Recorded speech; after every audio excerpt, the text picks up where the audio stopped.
One year during E3, 2015 I believe, I saw a trailer of a little sci-fi indie game called Axiom Verge. It was coming out for Wii U, although I don't know why that console was basically dead at the time. I thought the game looked interesting and was looking forward to it. But then I completely forgot about the game until 2 years later where I found it on the Steam store. I bought it and got into an amazing indie game. The game is a side-scrolling Metroidvania/platformer. For those who don't know, a Metroidvania game is a game where the player progresses through a large, interconnected world. The basic formula for these types of games is you start the game, get an item, spend time in the starting area progressing through the game while learning how to use the item, and then use the item in a certain way to gain entry to the next area. Metroidvanias also normally include puzzles in early areas that can only be solved with items obtained later in the game to encourage backtracking. A few games like this are entries in the Metroid and Castlevania series, which is where the genre gets its name. So, to break down my thoughts on Axiom Verge, I'm going to divide the video into separate sections. These sections are gameplay, level design, bosses, atmosphere and concepts, and plot.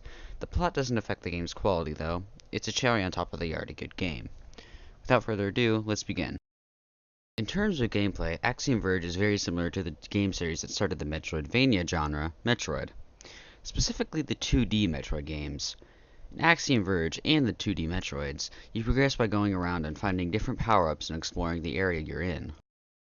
The game is also a Contra-like shooter. You have a variety of different weapons to use to your advantage, but you have to find them first.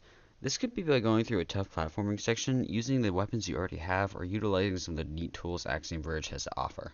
Speaking of the tools, they are by far some of the coolest and most creative I've seen in a game. They are also useful and very fun to use. One of them gives you the ability to morph through thin walls, while another gives you the ability to bend reality to glitch out enemies.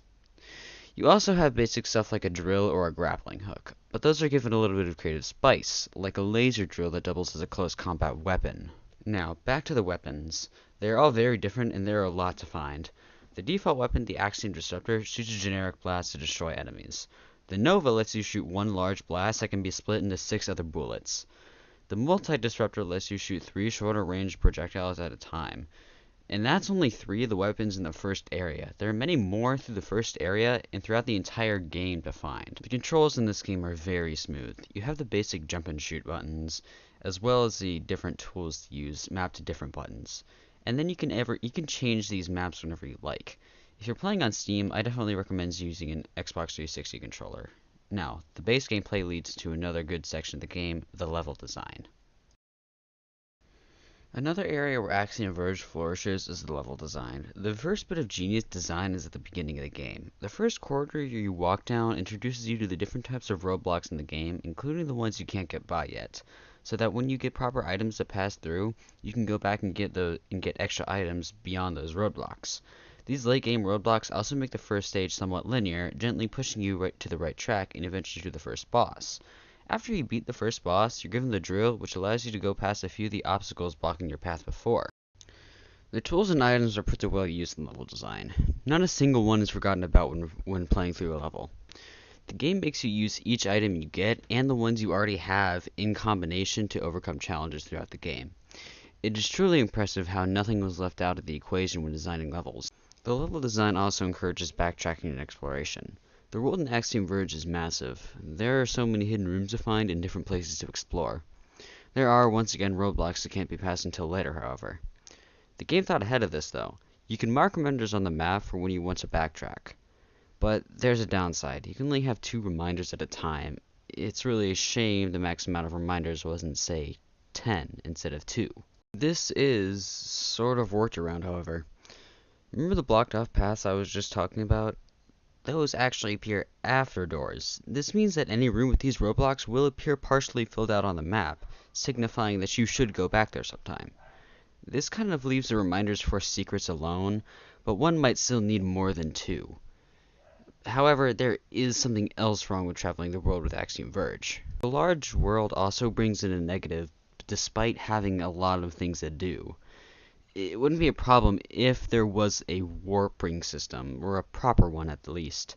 The only warping system in the game is some giant head that takes you down a large hallway that is simply adjacent to some areas. Some areas. The hallway isn't even connected to every area. And you're not even able to warp inside the areas connected to the hallway, just simply to a certain entrance. So the large map is a double-edged sword in this case. It wouldn't be there if, once again, there was a proper warping system. I only have one other real complaint with this game, and that is a few of the bosses. A little bit of a spoiler warning here. I'm going to be talking about the final boss of the game in addition to a few of the other bosses, so I'll put a timestamp in order for you to avoid these spoilers. The bosses in this game are a mixed bag. Don't get me wrong, there are good ones, like the first one, Zudair.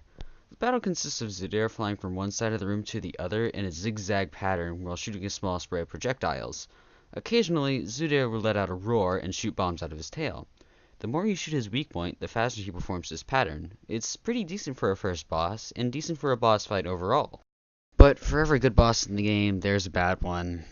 The final fight with Axiom had so much build-up, and Axiom is such a good villain, too. It had potential to be an amazing final battle, but the developer kinda screwed up on this one. In a nutshell, this boss spams attacks and has no unique music at all. The final battle isn't helped by the fact that the worst area in the game precedes it, along with a boss you can walk right past, and a boss who's just a flat-out pain in the neck.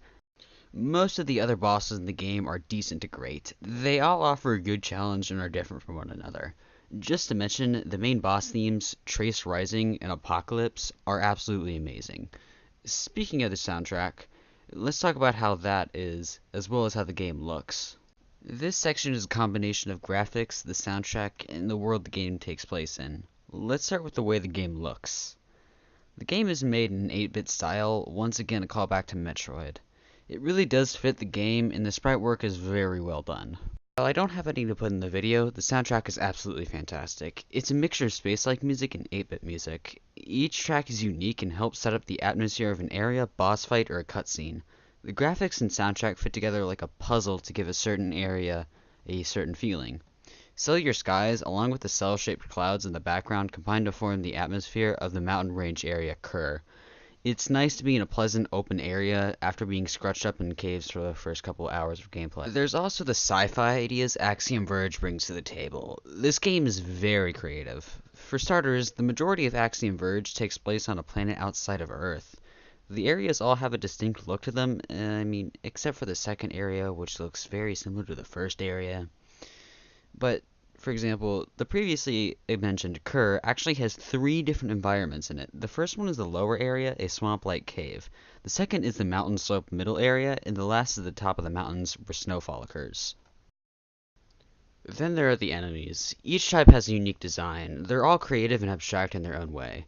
Each one does something slightly different, and the behaviors go even further. You can use a certain item to glitch out every enemy so that they behave differently. It's very fun glitching out enemies just to see what happens, and there's even an achievement for glitching out every type. The soundtrack, graphics, and ideas fit together to make an interesting world for Axiom Verge to take place in. But an interesting world needs an interesting plot and lore, right? This game offers that, in addition to all the other positive things. A game doesn't need a good plot to be a good game. But the plot in Axiom Verge acts as a cherry on top of the already good game. I won't be going in depth about the plot for spoiler reasons. I'll just explain the beginning. Axiom Verge starts out with the main protagonist, Trace, performing an experiment in New Mexico 2005. The equipment being used malfunctions and explodes. Trace is knocked out and wakes up in a strange alien world to a strange voice, telling him to grab the gun in the next room. The voice then tells Trace to run before an unknown adversary finds him. The plot gets deeper and deeper as the game progresses. The backstory of the world and villain can be found through hidden notes. These are usually very well hidden.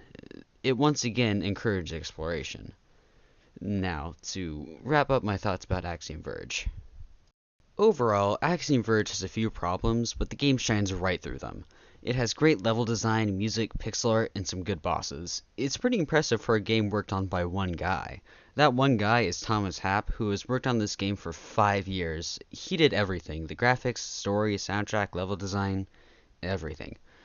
So give this game a go and support him to make a sequel to this amazing indie title. It's $15 on the Steam store and is totally worth it. It took me about 12 hours to complete the game at around 70%. I give Axiom Verge a solid 8.5 out of 10.